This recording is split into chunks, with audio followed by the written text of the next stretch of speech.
สวัสดีค่ะพี่น้องวันนี้สาววรินทร์พาพี่น้องมาเบิ่งสาววรินทร์ถิ่นอุบลนะคะเพื่อนเอฟซีทุกคนจ้ะซอยเป็นแดงใจเลยจ้ะเด้อว่าท่านได้กลับบ้านแล้วค่ะพี่น้องเบิ่งรอพันตะวันกันนะคะ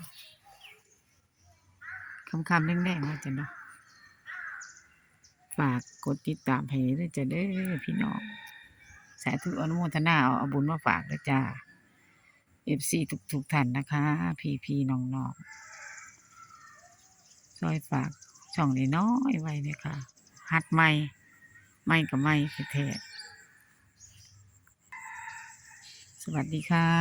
เอฟซีทุกท่านพี่น้องวันนี้สาววรินทร์อยู่วัดหนองประพงนะคะมาปฏิบัติธรรมค่ะโอ้ให้เอฟซีทุกท่านสาธุอนุโมทนาบุญนำเด้อจ้าเอาบุญมาฝากทุกท่านถ้ามีเวลาก็แวะมาเวียนได้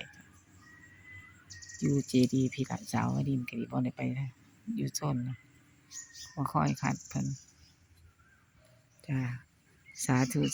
กราบขอบพระคุณหลายๆเด้อจ้า